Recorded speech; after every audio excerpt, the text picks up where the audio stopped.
Día a Día con César Miguel Rondón. 8:04 de la mañana acá en Día a Día. Hoy sí tenemos a Leopoldo López, está al otro lado del océano en la ciudad de Madrid. Leopoldo, muy buenos días, muy buenas tardes para ti. Hola, muy buenas tardes, César Miguel. Un gran placer saludarte a ti, a todo tu equipo, a tu gente y a tu audiencia, que sé que se informan todos los días verazmente a través de tu programa. Te mando un abrazo, de verdad, muy sentido a un gran amigo. Muchas gracias, Leopoldo. En primer lugar, como amigo me complace, como amigo y como venezolano, me complace inmensamente saber que estás en libertad, que has podido reunirte con Lilian, con tus hijos, con tus padres, y que luego de esta fuga espectacular, pues has logrado lo muy ansiado. Ahora, entremos a hablar de política. ¿Cuál es el plan, la estrategia que llevas adelante? No solo como líder máximo del Partido Voluntad Popular, sino como segundo hombre a bordo del gobierno interino, porque si bien es un gobierno de la Asamblea Nacional, tú eres el que estructura y organiza el gobierno. ¿Cuál es la estrategia? ¿Qué viene ahora? Mira, César, bueno, nuevamente, primero que nada, gracias por la oportunidad. Lo primero, con respecto a la estrategia, es que nosotros mantengamos el pilar más importante para todo lo demás, que es la unidad. Yo sé que este es un tema del cual se ha hablado mucho y hemos trabajado mucho estos temas durante los últimos años, pero en estos momentos todo lo que vayamos a hacer pasa porque fortalezcamos la unidad dentro de Venezuela y también la unidad de nuestra coalición internacional. Hoy la salida de la dictadura pasa necesariamente por fortalecer esa unidad dentro y fuera del país con un objetivo estratégico. Y nuestra coalición interna hemos planteado que el objetivo que nos debe unificar es luchar porque en Venezuela se materialice una elección presidencial libre, justa y verificable. Yo entiendo que eso lo hemos planteado en el pasado. Sin embargo, no tenemos ninguna duda, quienes estamos en esta alianza dentro de Venezuela, que ese tiene que ser el objetivo que nos unifique. Y estoy claro también que no es una línea recta del punto en donde estamos a llegar a una elección presidencial. Eso es un camino culebrero, como decía Ramón J. Velázquez, de muchos de los episodios que ha tenido la historia de Venezuela, pero lo importante es que tengamos eso como objetivo, como punto unificador que nos permita avanzar. En función de ese objetivo, he tenido durante los últimos días, llevo 10 días acá en Europa, en España, he tenido la oportunidad de reunirme con Pedro Sánchez, del Partido Socialista, presidente de gobierno, con Pablo Casado, líder de la oposición y el Partido Popular, con Inés Arrimadas, del Partido Ciudadanos, y hoy me reuní con Santiago Abascal, del Partido Vox. Y a todos les he planteado la necesidad de que el tema venezolano sea un tema unitario en España, unitario en Europa, unitario en el continente y unitario también en los Estados Unidos, que sabiendo que estamos en estos momentos, en un momento de cambio, por los resultados electorales que se están perfilando y que todavía quizás no sabemos qué es lo que va a suceder, pero independientemente que también, como ha sido manejado, continúe siendo manejado como un tema bipartidista en los Estados Unidos. Fíjate, ya vamos a entrar en el tema de Estados Unidos, pero insistes en el tema de las elecciones libres en Venezuela. Cuando comienza el gobierno interino, Juan Guaidó plantea lo que muchos terminaron definiendo como de mantra, que era cese de la usurpación, gobierno de transición y elecciones libres. Hablas ahora de las elecciones libres sin las dos primeras etapas. Lo cierto es que la usurpación ha seguido, Maduro sigue despachando desde el Palacio de Miraflores, y para muchos lo fundamental es sacarlo de allí. Bien, ¿qué va primero? ¿Las elecciones, la salida de Maduro? Si se da la salida de Maduro, ¿con quién se habla? ¿Cuál es el interlocutor del lado del régimen? Porque también asomaste en una de tus primeras declaraciones que había que considerar a prácticamente todos los sectores. Me gustaría tu opinión, Leopoldo. Mira, Importante la pregunta como lo hace. Sin duda alguna, el planteamiento del cese de la usurpación, transición y elecciones libres sigue vigente. Y sigue vigente en el sentido de que tenemos que concebir una transición para Venezuela, y una transición que nosotros la hemos planteado y lo hemos planteado abiertamente. El presidente Guaidó lo ha dicho y lo han dicho otros actores dentro de la unidad en Venezuela, que tiene que ser una transición amplia, una transición que nos lleve precisamente a unas elecciones libres.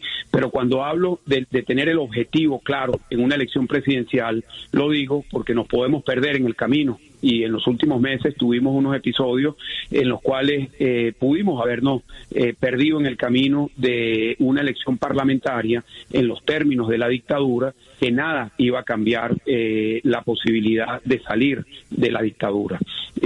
Concentrando todos los esfuerzos en la elección presidencial significa también concentrar los esfuerzos en salir de la dictadura. El cómo se va a hacer, una pregunta muy compleja, porque Venezuela es una situación que bueno, creo que ha sorprendido, y nosotros que desde el 2014 lo venimos diciendo, que era una dictadura. Tardamos mucho tiempo desde afuera y desde Venezuela en asumir que Venezuela era y es y sigue siendo una dictadura feroz, cruel, asesina, criminal. Y eso es lo que nosotros estamos enfrentando. Pero el objetivo que nos debe unificar es que aterricemos en una elección presidencial, y subrayo lo presidencial para no desviarnos en el camino.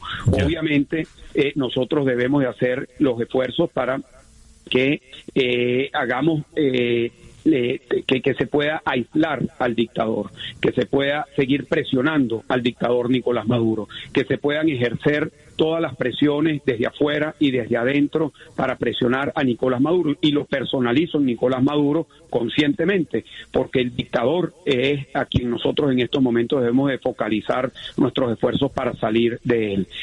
Y sin duda alguna, eso significa, César, que nosotros retomemos y hagamos todos los esfuerzos para aumentar el nivel de movilización, de organización y de presión dentro de Venezuela.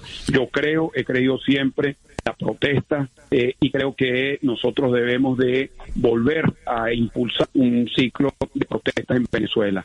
Creo en la movilización interna, que en estos momentos está siendo afectada por las circunstancias que estamos viviendo con el COVID, con la falta de gasolina, con todas las circunstancias que se están viviendo en Venezuela, que atentan a que tengamos unas movilizaciones como las teníamos en el pasado. Pero no podemos dejar a un lado esa misión de asumir que la movilización interna, el fortalecimiento de la política, de las organizaciones que puedan hacer esta movilización, es una prioridad. Leopoldo, yendo a la circunstancia de Estados Unidos, para muchos venezolanos lo fundamental es que repita Donald Trump, porque Donald Trump va a seguir con las sanciones y eventualmente, a pesar de lo que ha dicho Pompeo y Elliot Abrams, hasta podría manejarse la invasión. Para otros, Biden representa una claudicación, le levantará las sanciones. Todo esto es especulativo, levantará las sanciones y reabrirá la embajada con Maduro, etcétera, etcétera. Lo cierto es que el gobierno interino, con uno de los más importantes líderes del Partido Voluntad Popular, ha estrechado vínculos muy sólidos con la administración Trump. Me refiero a la gestión de Carlos Vecchio como embajador del gobierno interino en la Casa Blanca. ¿De qué manera va a cambiar esa relación si el que llega ahora a la Casa Blanca es Joe Biden?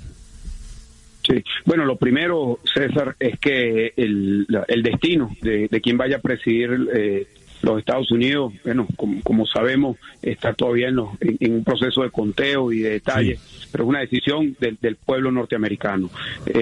Nosotros, por supuesto, que hemos tenido una relación estrecha con la administración Trump, quien ha puesto el tema de Venezuela en un lugar de relevancia muy significativo, le ha dado un apoyo al proceso de cambio en Venezuela muy importante y nosotros eso lo reconocemos. Sin embargo, el embajador Vecchio, a quien tú mencionas, desde el día 1 que asumió la responsabilidad de ser el representante del gobierno interino, asumió esta responsabilidad de manera bipartidista. Desde el día 1.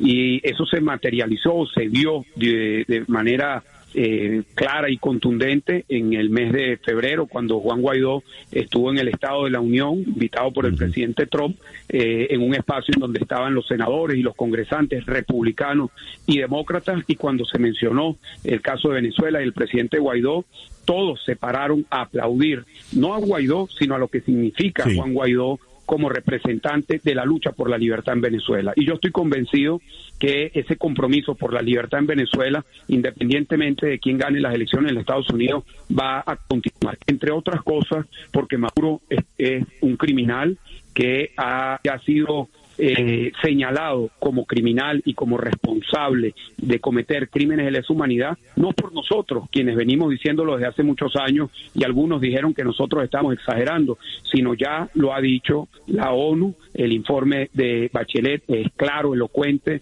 el informe del Fact Finding Mission que se presentó recientemente también es muy claro, y lo sucedido el día de ayer cuando el fiscal usurpador se presenta ante la Corte Penal Internacional para pedir que hagan de las sanciones un caso de criminal en contra de los Estados Unidos, más bien salió con todo lo contrario cuando la fiscal, por primera vez en muchos años, desde que tiene el expediente de Venezuela, dijo de manera muy clara que efectivamente dentro de los temas que está analizando su oficina hay casos que se consideran como crímenes de lesa humanidad que están siendo evaluados por la Corte Penal Internacional. Además de eso, Maduro ha tenido una imputación y una recompensa que ha puesto los Estados Unidos establecida no por el Ejecutivo, sino por el sistema de justicia, por el Poder Judicial en los Estados Unidos. Todo eso nos lleva a que la situación con respecto a Maduro sea difícil de que se pueda normalizar, que se pueda plantear una relación con Maduro fluida o distinta a lo que ha sido durante los últimos años, que es identificar a Maduro como un dictador cruel y responsable de crímenes de lesa humanidad.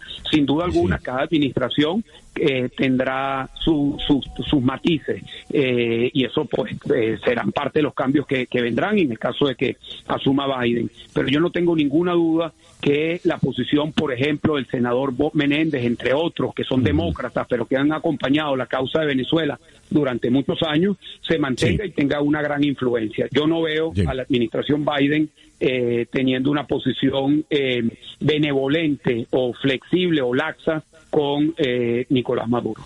Una última pregunta, Leopoldo. Muchos hablan de la conformación del gobierno interino, que pasaría a ser como gobierno en el exilio, y buena parte de los que lo integran están en el exilio, incluyéndote. La pregunta que te hago es, ¿en efecto eso es así? Y si es así, la pregunta te la quiero formular en nuestro lenguaje muy criollo y muy coloquial. ¿Cómo queda Juan Guaidó? ¿Queda Juan Guaidó agarrado de la brocha solamente? Mira, lo primero es que no está planteado un gobierno en el exilio y la primera razón para eso es que quien preside el gobierno interino es Juan Guaidó, presidente interino, y está en Venezuela. Y Juan Guaidó, porque lo he hablado con él y creo que soy una de las pocas personas que puede hablar con él de este tema, está dispuesto a ir a la cárcel, está dispuesto a asumir todos los riesgos y es un tema que yo lo he hablado con él. Y yo lo hemos comentado, yo le planteé a él que en el año 2014 a mí me tocó tomar la decisión de irme al exilio o enfrentarme a un proceso que me llevara a la cárcel y tomé la decisión de quedarme en Venezuela. Y quiero decirte que Guaidó está en una posición de asumir todos los riesgos y de mantenerse en Venezuela. Lo segundo que te quiero decir es que nosotros, y cuando hablo de un nosotros, no solo de quienes están en Voluntad Popular, sino estoy convencido que es la misma posición que tiene Julio Borges y que tienen todos los líderes que conformamos el gobierno interino, que estamos afuera para regresar, para volver. Estamos aquí para hacer lo que nos corresponda para liberar a Venezuela y volver. Y estamos cada quien en el espacio en donde podamos ser más útiles. Yo tomé la decisión que no quería, César, te lo digo de corazón, yo no quería irme de Venezuela. Yo incluso tomé la decisión en el 2014 de ir a la cárcel porque no me quería ir al exilio. Sé que mucha gente no entendió esa posición en su momento. Yo te lo puedo decir ahora, primera vez que hablamos al aire después de 7 años, que yo nunca me he arrepentido de haber tomado esa decisión. Pero en estos momentos la tuve que tomar porque estoy convencido que puedo ayudar más al proceso, a la unificación de todas las fuerzas democráticas, a construir y fortalecer nuestra alianza internacional desde afuera. Insisto, no quería hacerlo, como estoy seguro que tú tampoco querías irte de Venezuela, como estoy seguro que muchos de los que nos están escuchando no querían irse de Venezuela, pero las circunstancias nos ha llevado a eso. Como dicen, bueno, yo siempre cito una canción de Los Diablitos que me gusta mucho, que dice: los caminos de la vida no son los que yo quería, los caminos de la vida no son los que yo pensaba, pero son los caminos de la vida, César. Y yo estoy aquí con el corazón arrugado. Me encuentro a venezolanos en las calles todo el tiempo, caminando, con el corazón arrugado, venezolanos que están pasando momentos difíciles, llenos de melancolía, llenos de incertidumbre, pero también con la esperanza de poder regresar a Venezuela. Y eso es lo que nos corresponde a nosotros en estos momentos, hacer lo que corresponda para liberar a Venezuela y que todos podamos regresar a nuestro país. Ojalá así sea y sea pronto. Leopoldo, muchas gracias por estos minutos en la mañana de hoy. César, te puedo pedir solamente 30 segundos. Quiero solamente hacer referencia al caso de nuestro hermano, colega tuyo, Roland Carreño, que está preso, y te quiero pedir a ti, como periodista, como colega que eres de él, que hagamos de su causa una causa que siempre esté presente, como sé que tú la hiciste cuando yo estaba preso. Roland está preso por ser un luchador por la democracia y por la libertad de Venezuela, y te pido a ti, a tu audiencia, a tus colegas, que mantengamos siempre muy presente su caso, como el del resto de los presos políticos, militares y civiles que hoy siguen en Venezuela. Te agradezco mucho y te pido excusa por estos 30 segundos. No. Es que ¿qué información manejas actualmente del caso de Roland? Bueno, en el caso de Roland, a él, como le ha pasado a mucha gente, como le pasó a Roberto Marrero, como le pasó a muchos otros, como a Gilbert Caro, lo están presentando por cargos totalmente absurdos, cargos de terrorismo, por tener armas. Le sembraron unas armas que, por supuesto, tú conoces a Roland muy bien y lo conoces desde hace muchos años. Sabes que Roland es una persona que ni de cerca estaría nunca de armas de fuego, ni de nada que tuviese que ver con el uso de armas de fuego. Roland está en estos momentos preso y está siendo sometido a un juicio total y absolutamente injusto. Ya. Leopoldo, muchas gracias pues de nuevo por estos minutos, y de nuevo un fuerte abrazo y la felicitación, la alegría por tu libertad. Muchísimas gracias, César. Te mando un fuerte abrazo a ti, a todo tu equipo y a toda tu audiencia. Un fuerte abrazo. Y sé que son momentos difíciles para nosotros los venezolanos, llenos de incertidumbre, pero nos toca sacar fuerzas de donde no las tenemos y llenarnos de esperanza, de saber que nos corresponde hacer todo lo que sea necesario para liberar a Venezuela. Y gracias a ti por tu trabajo, por mantenerte siempre comunicando las noticias de Venezuela. Siempre te leo, siempre te veo en tu canal de YouTube y siempre escucho tu programa. Un fuerte abrazo, César. Muchas gracias. Leopoldo López, encargado del comando en el gobierno interino desde la ciudad de Madrid. 8:22 de la mañana acá en Día a Día.